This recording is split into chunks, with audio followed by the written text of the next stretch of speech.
This is the Baymal Podcast with Marty Solomon. I'm his co-host, Brent Billings. Today we continue our study of wisdom literature as we examine the collection of Proverbs and the teachings of Ecclesiastes.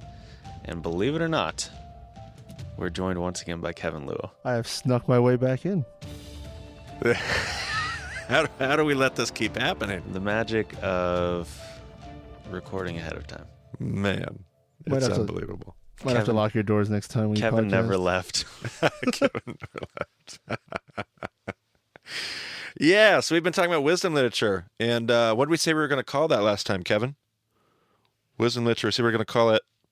Wise sayings that are generally... No. That's going to... Yeah, we're gonna edit that out. Oh, tools. Yes, tools.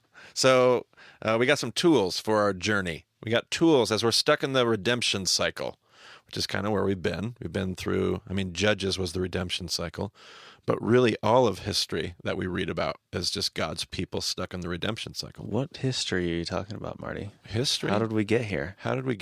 Where did this all come from? You're not asking me to review, are you? I don't know. It never hurts. Yeah, well, maybe a short review. Once we maybe a post-Torah review. After we got out of Torah, and God wanted to put his people at the crossroads of the earth. So in the book of Joshua, we looked at that period we call the conquest, but it was really a time where God took his people and he put them at the crossroads of the earth.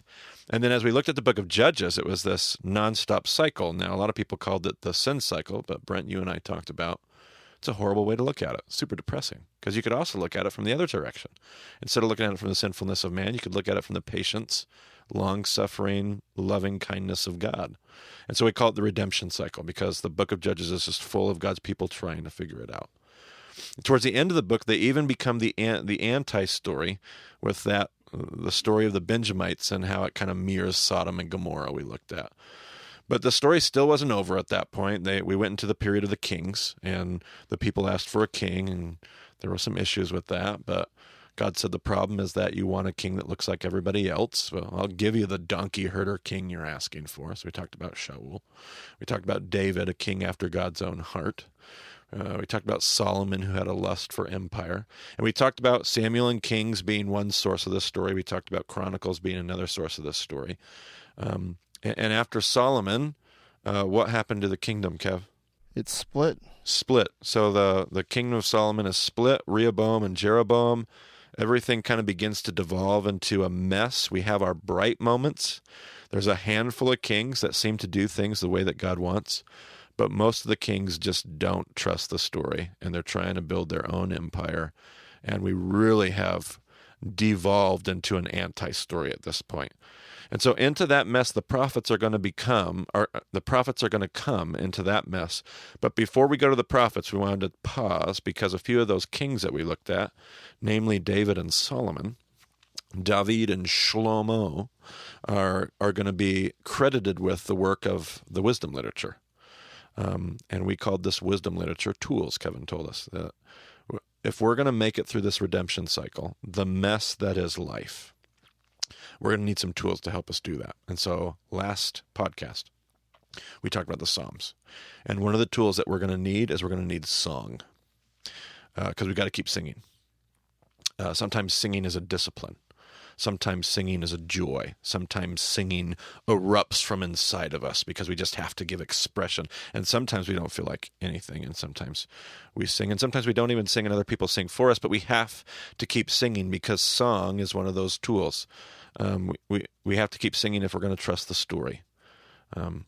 Trusting the story is going to be, we talked about party in the book of Leviticus. Song is kind of a little mobile party. Song is going to be this reminder that goes with us wherever we go, that there's a story to be trusted. So song is one of those tools. We're also going to need wisdom. If we're going to make it through this redemption cycle, through the struggle of life, we're going to need wisdom. And so we have the book of Proverbs.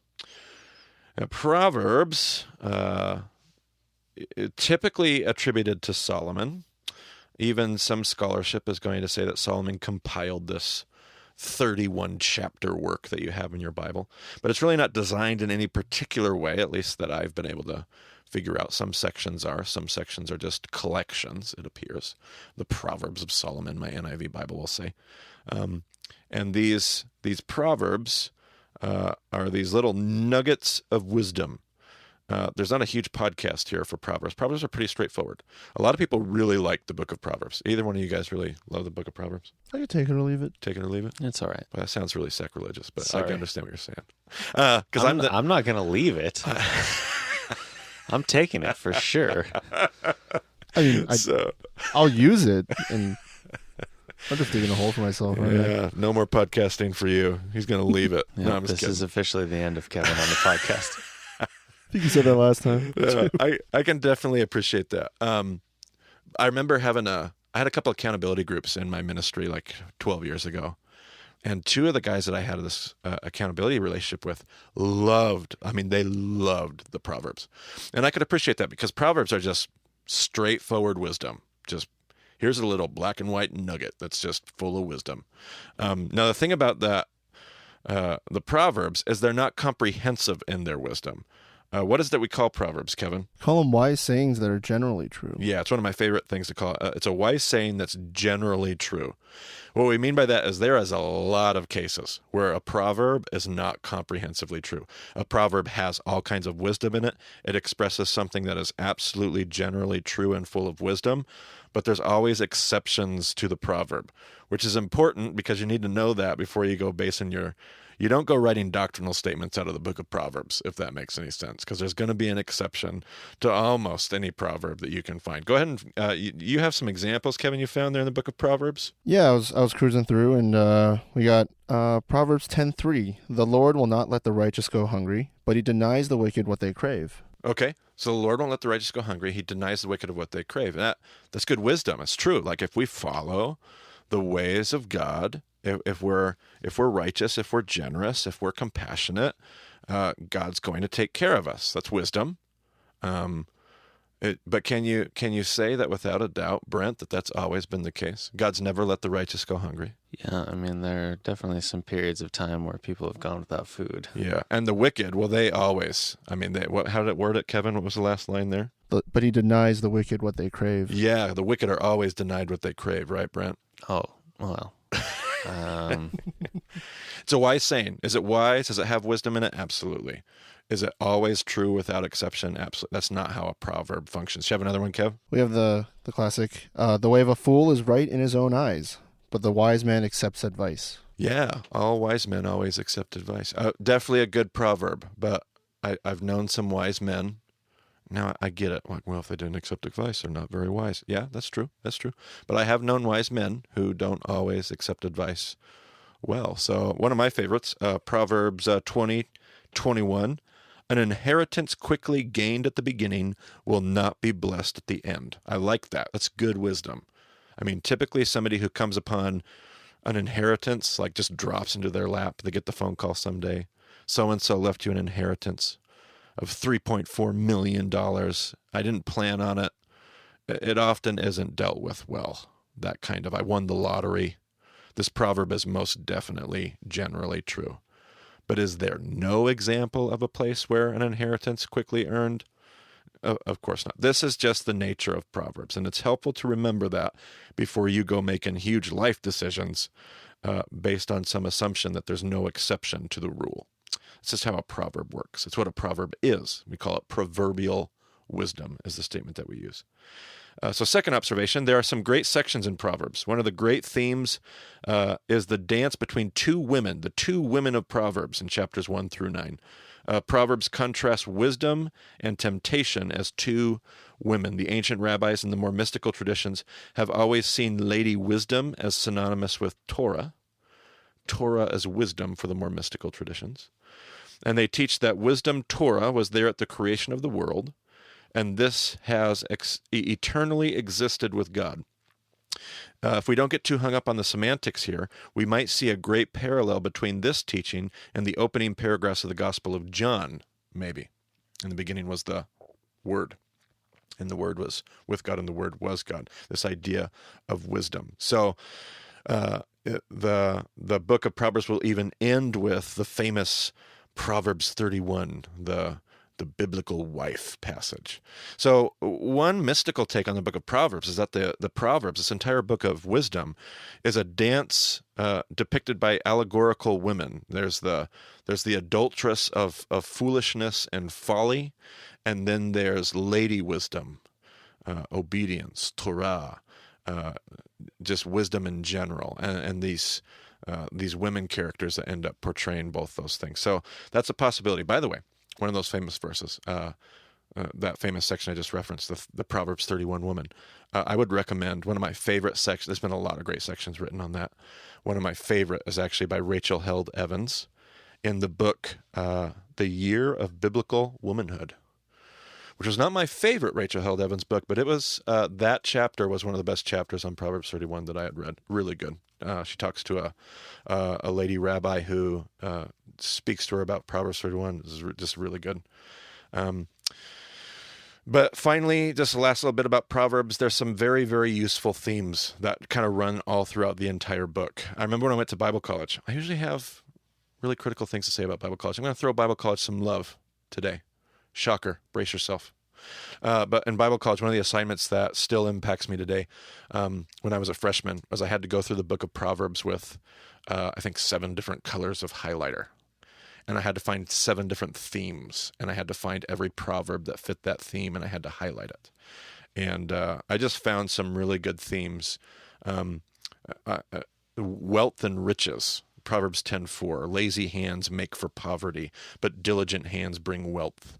Proverbs 11:16. A kind-hearted woman gains honor, but ruthless men gain only wealth.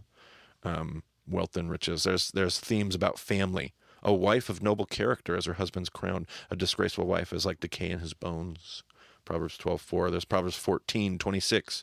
Whoever fears the Lord has a secure fortress. For their children, it will be a refuge. Lots of themes rose to the top. The theme that I remember in Bible college impacted me the most, that I love just personally, and since I'm the one teaching here, I get to choose. The theme I love the most is the theme about speech. Proverbs 10:19. Sin is not ended by multiplying words, but the prudent hold their tongues. The words of the wicked, Proverbs 12:6. The words of the wicked lie in wait for blood, but speech of the upright rescues them. Proverbs 17:27. The one who has knowledge uses words with restraint, and whoever has understanding is even-tempered. I am somebody who makes a living with words. Words are very, very important to me. And I remember in Bible college this being a super important lesson for me, because pride and words do not go well together. And so the big lesson I learned as I studied Proverbs was this. Here's my own Solomon proverb. When in doubt, shut up. And that has served me well. If I don't know for a fact that there's something that God needs me to say here, I can always rest in the security of my decision to not say anything at all. In fact, I have a friend, his name is Chris McNaught, and he wrote a book that you can actually find on Amazon, I believe. It was there anyway. The book is called Less is More Than Enough. Less is more than enough. I don't know if Chris listens to my podcast. If he does, hey, Chris. He has an incredible story. And he also has a life that he's given to minimalism, I think you could say. But he also has applied that to words. He's a counselor. He's got graduate degrees in counseling. He teaches the college level in counseling and in Southern Idaho, and just has some really good thoughts in that book on words and minimalizing our speech, if you will. Last thing I want to talk about today is Ecclesiastes. That's the next book, also attributed to Solomon, although that is hotly debated. In fact, I don't know too much scholarship that actually thinks that Solomon is the guy who actually wrote it. There's debate about whether or not the intro and the outro to Ecclesiastes were even added later. It's a possibility. There's some elements there that make people think that. Not that you have to believe that. I'm just saying. There's a conversation that rages about who actually wrote Ecclesiastes. But we talked about these tools. The first tool that we had was song. The second tool that we had was wisdom. But the third tool that we're going to need if we're going to make it through this daily struggle is we're going to need the tool of meaning. We're going to need purpose. We're going to need to know why we're here. In fact, here's another fun link that you can link, Brent. Simon Sinek did a TED Talk years ago called Start with the Why. It's one of his better known TED Talks. conversations, videos. Start with the Why by Simon Sinek. And he talks about why some companies like Apple, as an example, are so successful. He says they're successful because they understand not their product, but the why behind their product. And he says they advertise so well because they're advertising the why, not just the product itself. In fact, he talks about how they can not even advertise the product at all. I remember those Christmas advertisements with Apple where they would show somebody making a video of their time home for the holidays, and at the end you realize it's an iPhone commercial. Because the whole commercial is bent around the why. Because purpose, meaning, why makes all the difference in the world. Now, Kev, have you read the book of Ecclesiastes? A while back, yeah. Can you remember anything about it? What was your impression of Ecclesiastes? It was a very depressing book. Oh, my goodness. My first... I'm so glad you said that. That's exactly what I was hoping you'd say. My first sermon that I had to give in Bible college was on the book of Ecclesiastes. Talk about... Oh, my goodness. That was like the worst assignment ever. So hard, but so good as well. For that to be my first message, because Ecclesiastes, on the surface, everything is what, Kevin? Everything's vanity. Everything is vanity. Everything is meaningless. Everything is meaningless. Just meaningless. This is meaningless. That is meaningless. Wisdom is meaningless. Like right after you get done reading Proverbs, you just turn the page to Ecclesiastes and you read, well, wisdom is meaningless. And you're like, oh, well, thanks. Just wasted all that time. I mean, everything is meaningless. It's so depressing. So you read this. I remember even Erwin McManus, a teacher who I actually really appreciate all of his work. Some of his books are some of my favorite books, but he did this video one time on Ecclesiastes, and he was like, essentially his premise was the writer of Ecclesiastes was wrong. That was a weird video. I'm like, you can't do that. There must be something else going on in Ecclesiastes, but boy, on the surface, is it hard to swallow.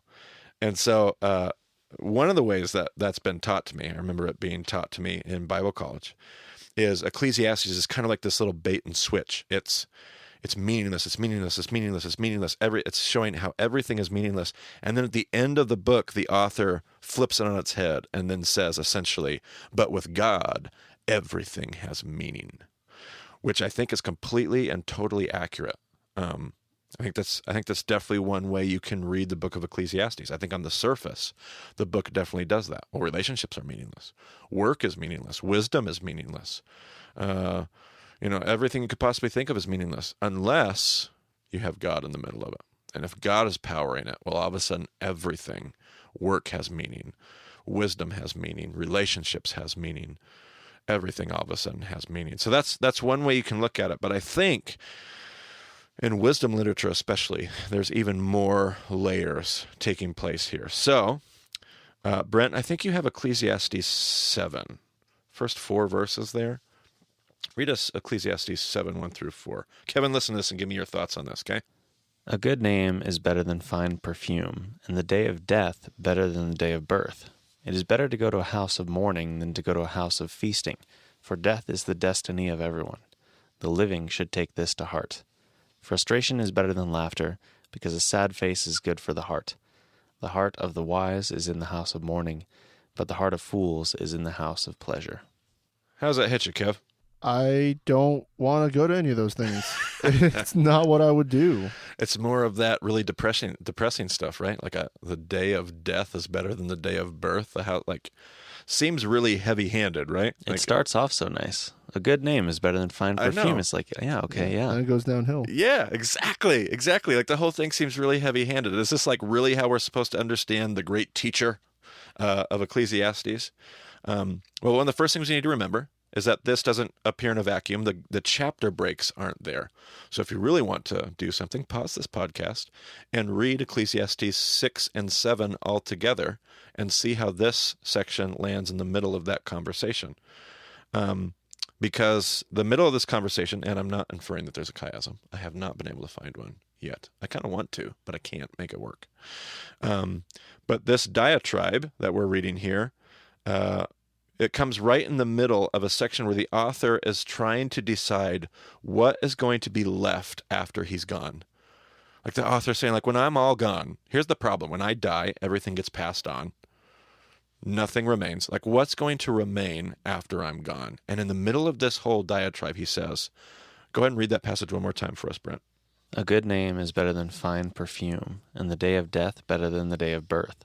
It is better to go to a house of mourning than to go to a house of feasting, for death is the destiny of everyone. The living should take this to heart. Frustration is better than laughter, because a sad face is good for the heart. The heart of the wise is in the house of mourning, but the heart of fools is in the house of pleasure. The house of mourning, it keeps talking about. Better to go to a house of mourning than to a house of feasting. Charles Spurgeon had a quote that I found once, and he said this. He said, a good character is the best tombstone. Carve your name on hearts, not marble. And I love that quote, but Ecclesiastes beat him to it quite a long time ago. A good name, the essence of what the writer is saying here is when you consider what's going to be left after you're gone, like one of the things that can be left after you're gone is a legacy, a name. A good name is better than fine perfume. Fine perfume being some of the most costly things you could acquire in their world. A good name, well, your perfume, well, that's just when you're dead. You can't enjoy that anyway. It's just going to get passed on to the next person. But a good name, well, that can live on. That can have eternal ripples. So when you think about meaning, when you think about purpose, on the surface, this book is super depressing, full of despair, nothing but meaninglessness, vanity, vanity of all vanity, vanity, vanity. But a good name, if you want to get up in the morning, if you want something to get out of bed in the morning, if you want meaning and you want purpose, well, a good name is better than fine perfume. And how could you do that? Nobody's going to remember the great party. Now, you know me and party. Do I like party, Kev? Oh, yeah, you do. Yeah. Oh, yeah, I do. You better believe it. Yeah, Leviticus, we talked all about the party. Brent, am I a believer in the party? Absolutely. You have to party, because if you don't party, you're going to forget where you came from. But if you ever have a choice in a critical moment of whether or not you're going to go to the house of mourning, what's happening at a house of mourning? They're mourning. They're grieving. Somebody's died. There's a funeral. If you ever have a decision of whether or not to show up at a house of mourning or a house of feasting, the writer of Ecclesiastes says, choose the house of mourning, because nobody's going to remember the party when you're dead, but somebody might remember the impact you had because you showed up. The Jews might say to sit Shiva, to go be with people who need help, to go be with people that need compassion, need somebody to just be there for them. Your good name, a legacy, impact of other people's life, well, that might just matter. And so I love that about Ecclesiastes, because on the surface, it's like, ugh. But underneath the surface is an author saying, you can give your life meaning by making it about other people. Now, that sitting Shiva concept, are we talking about that more in the future, or do you want to explain that a little bit more now? I kind of could here. I don't know where it will come up before. Oh, yeah, we'll talk about it with the book of Job. Okay.